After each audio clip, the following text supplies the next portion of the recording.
Um, hello, and welcome to another video reaction. This time we have B is for Bloodborne, the SCP reaction. So I don't know this one, so here we go. SCP-7091. B is for Bloodborne. Wait. Let's have it up just in case. SCP-7091. B is for Bloodborne. The concept of self-preservation is said to be universal in all living organisms, which makes sense. Yeah. Every creature, from humans to dogs to worms to single-celled bacteria, have evolved to avoid things that will end their existence, for various reasons. For sentient organisms, these reasons are generally to avoid pain and fear, while the need to reproduce and pass on genes is present in practically every species. Humanity has continued to evolve over millennia to develop more and more ways to remain safe and healthy, and our will to survive has been demonstrated countless times. SCP-7091 is about a species' will to survive, although it's not humans, but rather something a bit more alien. This one takes place in a futuristic timeline of the SCP universe, in the year 2087, many, many light years from Earth. Let's take a look. SCP-7091 is a Dyson sphere, a theoretical megastructure meant to encapsulate a star in order to harvest most of its energy output, located in the Andromeda Galaxy, 1.865 million light-years from Earth. Despite being about 15% smaller than our Sun, the star here produces nearly the same amount of energy in 24 hours, as ours does in a year. This energy is siphoned off by the Dyson sphere via solar arrays, and transferred directly to the fourth planet in the system, which has been named Cristelia B. The Dyson sphere and star are tidally locked with Cristelia B, although how this is possible given the distance and relative size difference is unknown. The surface of the planet is hypothesized to have been overtaken and altered by the abundance of a telepathic, parasitic black mold. Hold on. Sorry. This is possible given the distance and relative size difference is unknown. The surface of the planet is hypothesized to have been overtaken and altered by the abundance of a telepathic, parasitic black mold. This hypothesis is supported by the ruins of a now collapsed spacefaring civilization on the planet, but due to the high concentration of the mold on the planet's surface and moons, a thorough investigation is not possible at this time. The mold causes cells to regenerate exponentially faster than normal, while also removing all motor control and autonomous bodily function in infected, sapient organisms, while not affecting higher cognition. It's also capable of combining atoms of organic matter to inorganic matter, as well as combining the atoms of inorganic matter with other inorganic matter if allowed to propagate unabated. Okay, An artificial construct orbiting Cristelia B, however, was discovered to have minimal amounts of the mold present on its surface and within its docking port. This was deemed an acceptable risk parameter by the Ethics Committee, so on June 8, 2087, an expedition was proposed by the Anomalous Astronomical Division, dubbed the Prometheus Mission, and was approved by the OFI Council. A 3-person team of interstellar exploration veterans was dispatched to investigate the structure. Prometheus mission, does it have anything to do with Prometheus Labs? Or is just a coincidence that's the name? Okay, that's what I want to know. The team consists of Lucy Cabot, Nathaniel Burr, and Jasmine Gibson, all of whom have participated in deep space explorations into ancient megastructures over the last decade. They each are equipped with Class 2 hazmat suits and a gun that fires both incendiary and ballistic rounds. Their primary objective was to investigate the artificial construct under the assumption that they can find living members of Cristelia B's inhabitants or non-contaminated objects left behind for study. Using an experimental warp drive, reverse-engineered from Sarian technology, the Foundation is able to transport the three to Cristelia B at faster-than-light speeds. Footage from their body cameras show the station to be large enough that its entire length cannot be viewed without panning the viewport camera. It appears to be constructed of a metal alloy, with various seams where additional metal plates were welded on after construction. Several grooves can be observed on the exterior, forming paths and patterns that resemble triangles. Orange lights can be seen emanating from within. At the top of the structure is a device resembling an antenna, with a blinking red light at the end of it. Burr reports that he's picking up a ton of organisms inside of the station, which Gibson says could be uninfected lifeforms, or perhaps some remnants from the Sarian collective. Cabot tells them to run a deep scan of the area out to 5,000 kilometers, to check for any Sarian scouting ships or frigates. Burr proceeds to run the scan, and after several minutes, 14 vehicles show up clustered together on the exterior of the structure. Several dozen smaller clusters suggesting the presence of organisms can be observed within the station as well, although they are stationary. Burr says that those are Sarian ships, but they're way too close together. They're almost in exactly the same space, while also somehow still being distinct objects. They're also expanding somehow, and he says that metal doesn't move like that. Gibson Yeah, says the that's scanner isn't weird. malfunctioning, so perhaps this is a previously unobserved anomaly. Burr also runs a diagnostic for local Hume levels, measuring any changes in reality. But Okay, everything about yeah. the Sarian ships meets their expectations of their tech. The only anomalous things he saw about that cluster is the presence of the mold. They seem to be growing almost organically, too, like a flower. They can't dock on that side, as there's too much of the mold, even though the Yeah, so anomalous the astrological mole division is that informed them that the weird station was clear. thing going on here, They'll have to right? dock on the other side, so Burr brings their ship in. The bay door here is slightly ajar and off the tracks, and the mold can be observed in the docking bay. From the other side of the bay door, a small segment of a Sarian ship can be observed, connected to the bay door via strands of the mold. Gibson manually overrides the station's systems, and after several minutes of difficulty, manages to get the bay door open. As it slowly opens, however, the bay door mechanism experiences a malfunction and breaks off of its hinges, allowing the door and the Sarian ship attached to it to float into space. They bring their vessel inside, after which they close the emergency doors to the station's hangar and power down their ship. The team then disembarks, with their pistols drawn and flashlights active. The interior of the structure appears abandoned, with large crates of rations and medical supplies strewn about the floor. There are two large spacefaring frigates in the hangar, both coated in a thick layer of rust and mold particulate. From the ceiling hang strands of interwoven mold, resembling cobwebs, reaching from the ceiling to the wall, where they descend to the floor like tree roots. Within the strands, in between the wall and the leftmost frigate, emaciated humanoid cadavers can be seen fused, with their upper dermal layer integrated with the mold, leaving the remainder of their exposed dermal tissues black. What can be seen of the cadavers shows that they possess long limbs, approximately twice as long as a human's, and their heads are bulbous and enlarged, although that could be due to the mold infection. They possess 4 eyes, a larger pair near the top of their head and a smaller subset on the sides of the skull. The eyes of these organisms are glossed over, suggesting death, but when Cabot shines her flashlight on them, they track the light.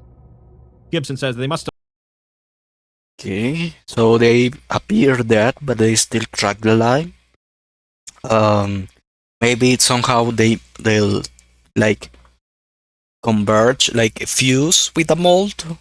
Maybe that's like the mold is taking like the body of the cadavers. It could be like that or something like that, you know.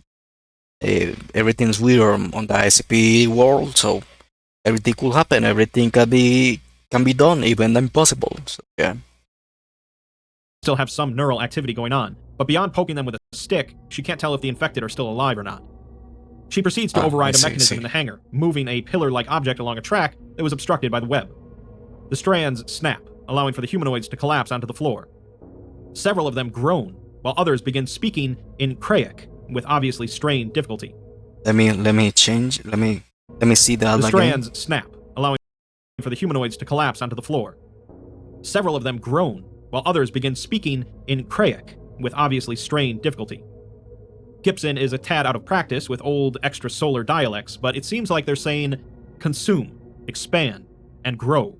But she's not sure if it's them talking or the mold. Cabot assumes that they were marooned here, as the hulls of these ships are too damaged for deep space, and there's no repair tools or automatons nearby. A crashing sound is then heard from deeper within the artificial structure. The team members raise their weapons as Cabot approaches the door leading to the interior. She looks through the glass viewport, determining it to be safe, and activates a keypad on the side of the door. The door attempts to slide upward, but the girders are obstructed. Eventually, the door snaps off of its railing, falling backward and making a considerable amount of noise. The team makes their way through a triangular corridor, where the presence of the mold has diminished significantly from the hangar, and is now barely visible. Sigils, resembling Krayak, are visible on the walls, seeming to be hastily written, and Gibson translates them to be some sort of warning about a spreading infection or mold. Burr says that it seems a little late for them to have written about a warning, but Cabot says that it wasn't for the Crystallians, it was for them. The team continues to explore the station in silence, not finding anything else different from what they've already seen. Eventually, they reach a large sliding door covered in the mold, which is formed into vine-like structures. Cabot attempts to access the door via a panel, and despite a green light activating, the door remains sealed. Burr suggests blasting it, but Cabot wants to exhaust their other options first, as they don't know how the mold will react to live rounds, and Gibson says that ignited mold and ash could prove hazardous. They begin looking around for something they could use to pry the door open with Cabot finding a relatively small amalgamation of seared flesh and eyes bound together by mold, with the eyes tracking her movement. She shines her light beyond the mass of mold, revealing a corridor completely obstructed by mold and fused corpses. Gibson examines the ceiling of the room, finding loosely formed stalactites composed of rotten corpses, relatively devoid of mold. A piece of muscle matter drips from the stalactite and lands right in front of Gibson, who steps back to avoid the splatter. At the base of the stalactites is a pattern of swirled flesh that resembles a face, although the eyes are closed. The face extends from Gibson's position deeper into the space station, disappearing into the obstructed corridor. Burr, meanwhile, rounds a stanchion-like structure with an active display atop it, with mold on approximately half of its surface. Burr is able to activate dials and buttons on its holographic surface, managing to turn on the lights in the area and activating a ventilation system. Gibson and Cabot come over to him, and Gibson translates some of the symbols on the display. She turns one dial below a sigil reading Entrance, causing gears and other machinery to begin turning. There's a loud stuttering sound, as if the mechanism has become obstructed by a foreign object. After turning a few more dials, diverting more power to this mechanism from other areas, the vines covering the door eventually snap, and the door opens. The three proceed through the doorway into an antechamber, where the floor is covered in mold in far greater concentration than elsewhere. The texture of the mold makes the floor partially adhesive, hindering the team's movement slightly. As they progress into the antechamber, the vine-like structures begin to contract, closing the door behind them. Deciding to worry about the door later, Burr checks his datapad, showing two organisms a few meters ahead of them, right next to each other. Along the walls of the antechamber are metal plates, twisted and reformed so that they barely resemble their original shape. Spheres composed of non-homogeneous metals and mold levitate above short pillars of mold, arranged in 2 rows. Large display monitors are suspended at an angle from the ceiling, displaying flashing sigils that read, "Ship construction complete. Ready to launch?" At the far wall of the antechamber are 2 humanoid cadavers, their bodies approximately 3 meters tall, and likely possessed a large amount of muscle mass, judging by the patterns on the sloughing skin loosely resembling human muscle. Each cadaver has 7 digits on each hand, and a digitigrade foot structure, although the cadaver on the left is missing one of its legs. The cadavers appear to be embracing one another. One of the cadavers turns its head towards the team and reaches its hand out. The mouth moves, but their speech is apparently impeded by the presence of mold in their throat. Gibson suggests that it might be hungry, but Cabot wants to avoid giving them any more biofuel. At the base of their feet is a journal, devoid of mold, which Cabot takes into a biohazardous material. Now, that's a question that I'm having. Like, the mole doesn't seem to be, like, at least attacking the 3 of them. So, I don't know how everything like this happened. Like, maybe the mole is, like, the result of something that happened before. That's a question that I have. Like, how the mold attack these aliens? Or is there a product of something that happened? That's the basic thing. I don't know how the mole did all of this. Like, it doesn't seem that the mole is at least attacking these 3 humans that are exploring. So maybe it's avoiding the humans, or it's just it hasn't detected them, that detected the 3 of them, or something else happened. Okay, that could be it. Transportation container. Burr notes that the ships here were literally just a button press away from launch, and Cabot decides to pack it in and go home. With that, we're given the entire transcription for the recovered journal. Okay. Stardate, 12th Airmyth, Cycle 900. I cannot believe that it actually worked. Septimus and his legion of scientists have created a fully functioning solar siphoning machine, and now we can supply all of Christenia with power until the star explodes. Okay, that's in the sphere, I guess. May the moons bless us for eternity. A problem persists now, though. We have conquered the star, bent the other 12 planets to our will, mapped out our galaxy to the smallest grain of sand on the smallest dwarf planet. But we are stranded, marooned. Our lifespan cannot withstand the sheer length of time it would take to travel even the short distance from our solar system to the next. If I were to board a ship right now in my 100th cycle around the sun, I would reach Ceraminus as an old Creation. My offspring would be well in their 300s, and their offspring would be preparing to have offspring of their own. This is not acceptable. I brought this issue to Septimus's attention the other day. So I guess now we are getting the journal. I'm guessing that somehow either they discovered the mold or they created that mold in order to be able to live forever, okay? Like to be able to travel to another solar systems and things like that. I don't see Septimus, I guess it's like a leader or someone in power, okay? He seemed upset at this realization, but in turn offered me the opportunity to work directly under him on a solution. What great fortune he has bestowed on me. I will not let him down. Together, we Creations will conquer the universe. Conquering the stars, Stardate, 19th Airmyth, Cycle 900. The conventional machination of the flesh has proven to increase the longevity of a normal creation by 15%, at the cost of routine maintenance and regular replacement of machine parts. A solution, for sure, but not a sustainable one. Eventually, all the raw material from our home and the other planets in our system will be depleted to sustain our population. We can find more elsewhere, but what happens when everything non-renewable runs out? Our species will perish, and it will be my fault. I cannot allow this.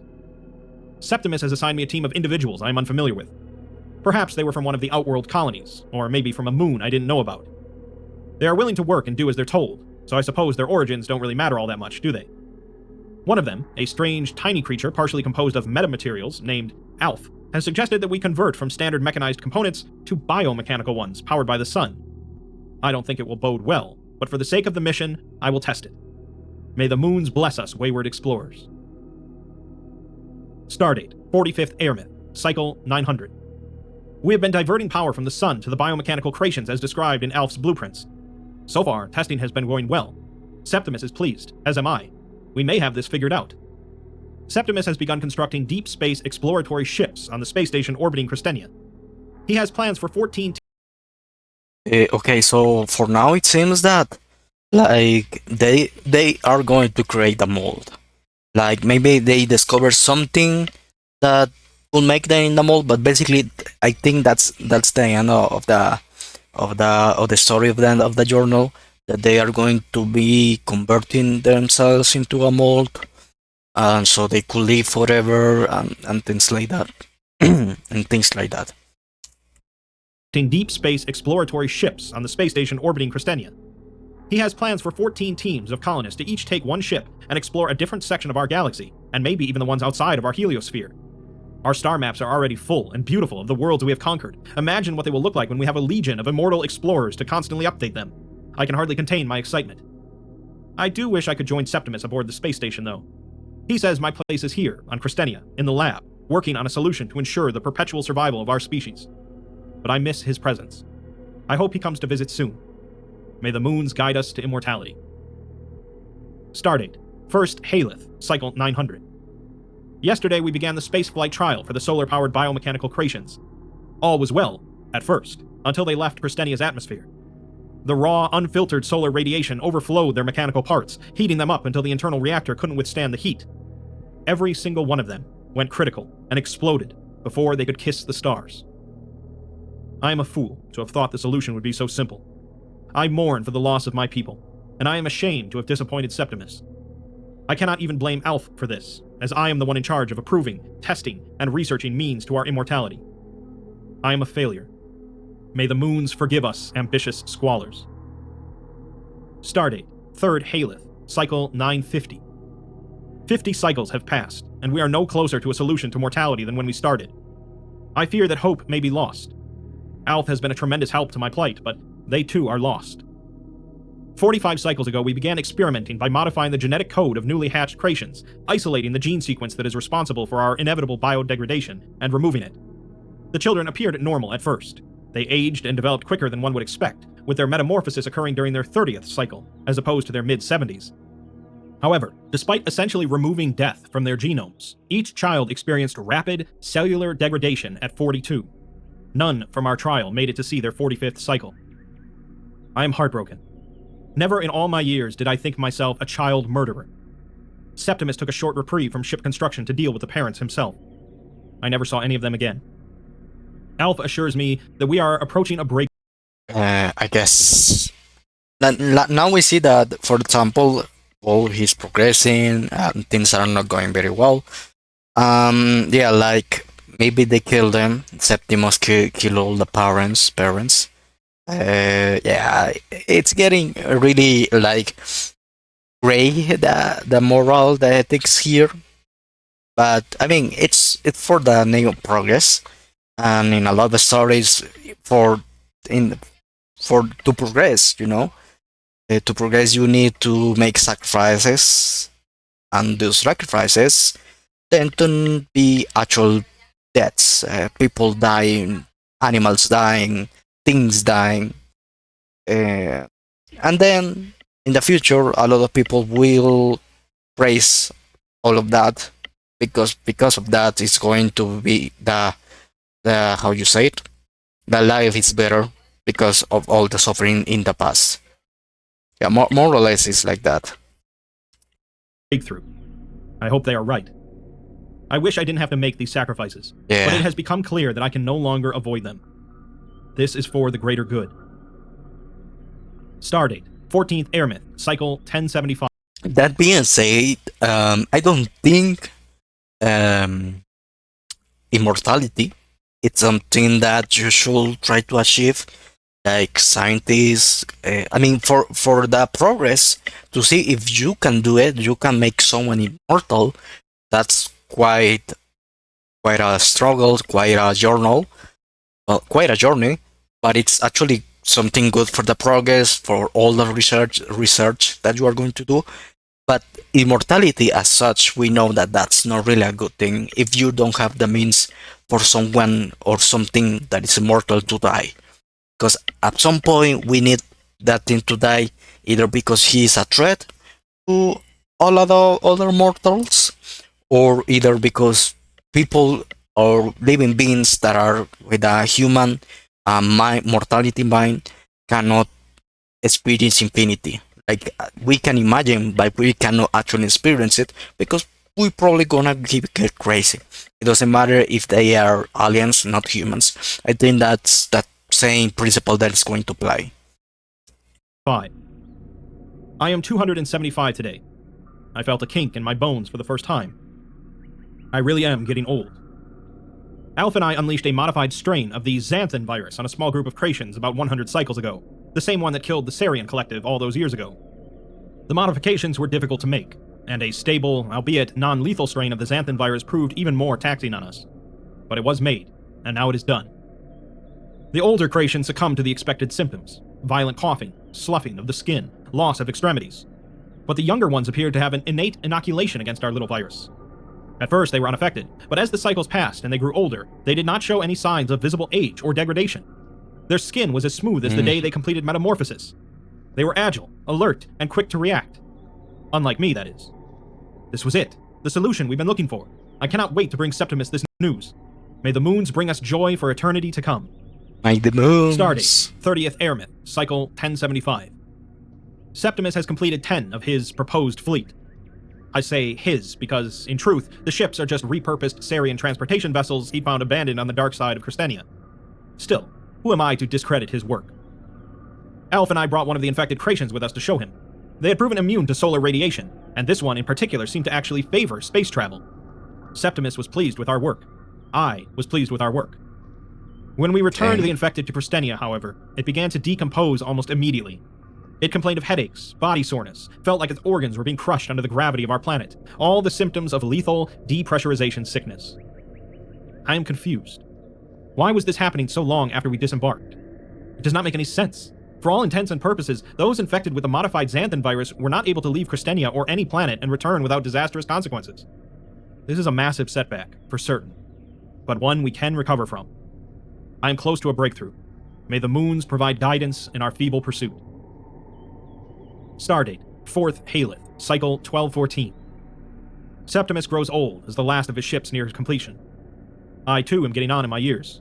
I should have offspring by now, and they too should be rearing the next generation of Creations into life. And yet here I am with Alf, stuck in the confines of this infernal laboratory, trying to understand why I cannot release us from the binds of mortality. I am 314, and I have accomplished nothing. Stardate, 16th Airmith, 1300. Hope to explore the galaxy and beyond has fallen in our people. Alf has become infected with some sort of fungal growth they encountered while scrounging the caves for new test subjects. We've all but been abandoned at this point. When I walk through town, they point and jeer at me, mocking me and my team for our failures. I should like to see any other Creation suffer under the same pressure as I. They would crumble in 20 cycles, maybe less. I attempted to treat Alf with the remaining medical supplies at the lab, but every insertion I made sealed before I could extract the fungus.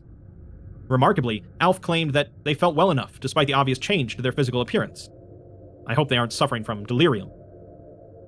Septimus has been silent lately. I dare not approach him on the space station, lest he too look at me the same way the Creations down here do. I will find a solution for you, Septimus, or my name isn't Elenia. Elenia, okay. We have the name of the person, the researcher that is doing all of this. Septimus might be dead, brother.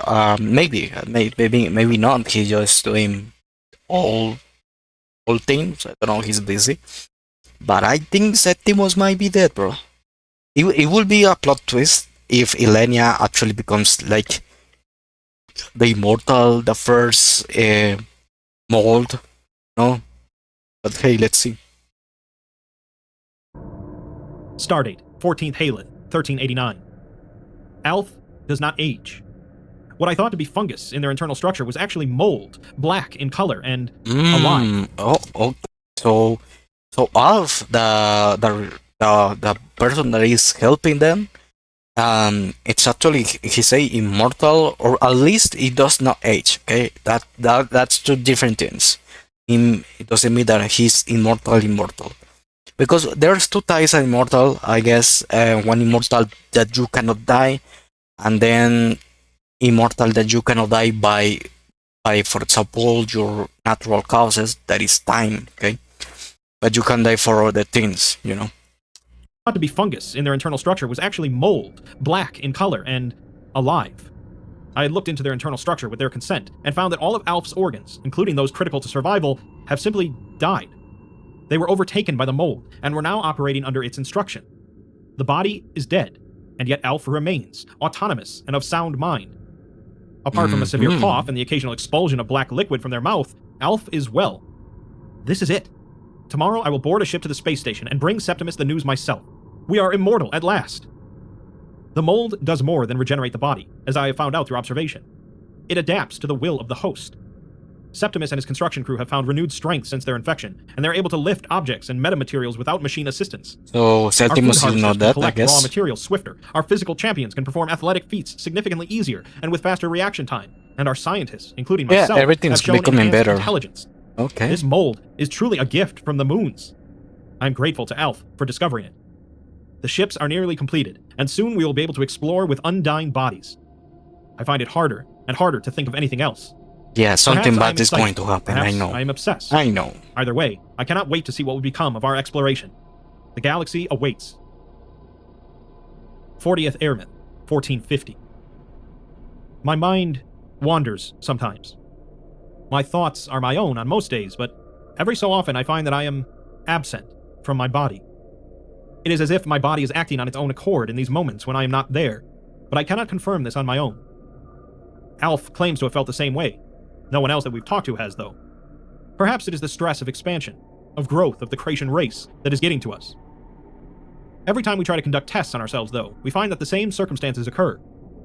Recording devices that we set up are dismantled at our hand. Outside observers lose interest and leave once testing begins. Septimus hasn't responded to my correspondence either. Okay, so it seems that Mold is like thinking on their own. Like all of these things are happening, and they know that it is happening, but somehow the Mold inside them, it's making them like forget, interested, destroy all of these machines.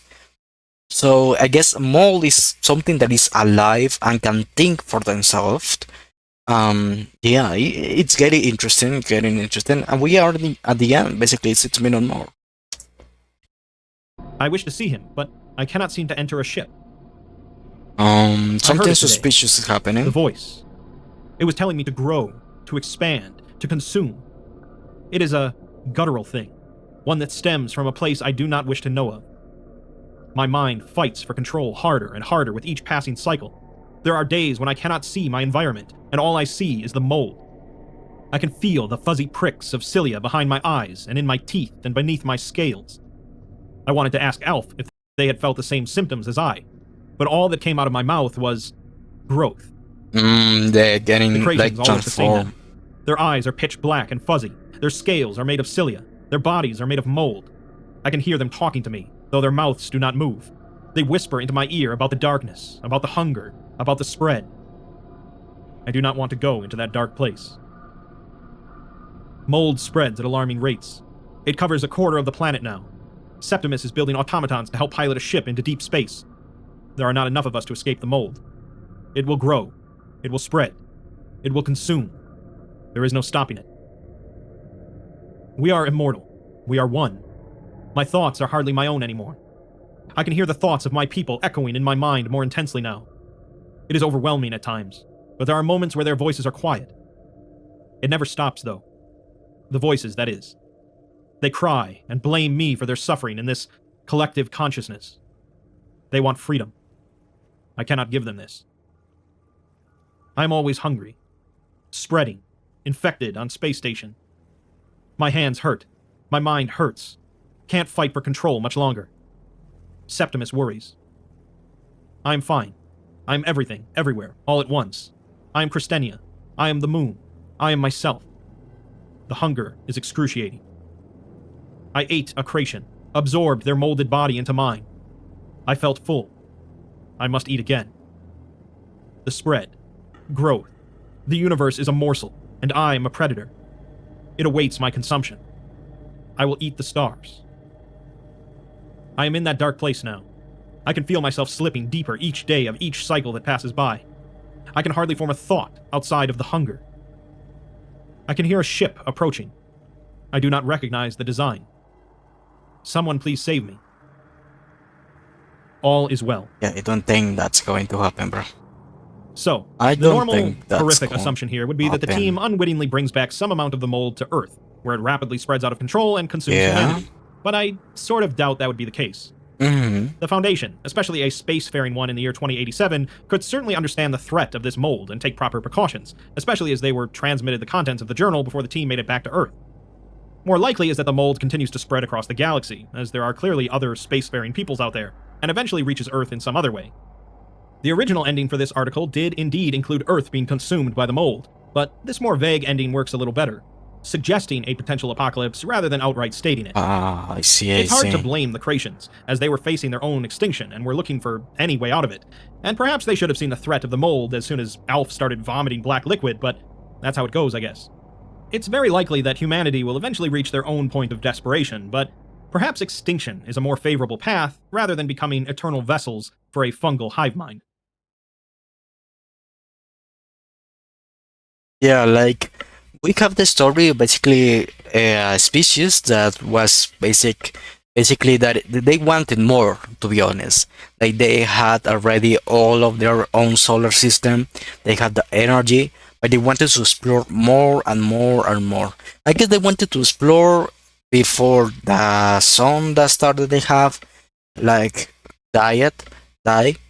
But yeah, like these things happened in a lot of stories, and just as any being will die at some point, that also applies to species. A species will die, and trying to control it, trying to expand our lifespan, and all of those things, it's not really the best. In this case, we have like they created a mold, or some kind of, maybe they didn't create it properly, but like all that mold took control of them, and they became what they became. And like they say in the original story, well, everything's going to be consumed by the mold because the mold is like the ultimate predator of everything that lives. But yeah, that was a good story for us to see today. Next time it's going to be the C, okay, A, A, A, then B. Now the other one is going to be B, C. I'm sorry. Yeah, like it, subscribe, leave some recommendations because maybe I have read a lot of the popular ones, but not all of them. So maybe you are lucky and I didn't see your SCP. Now I have to start with Warhammer because I don't know anything about that. At some point I'm gonna start reading lore about Warhammer, okay, 40k Warhammer. But hey, see you in the next video.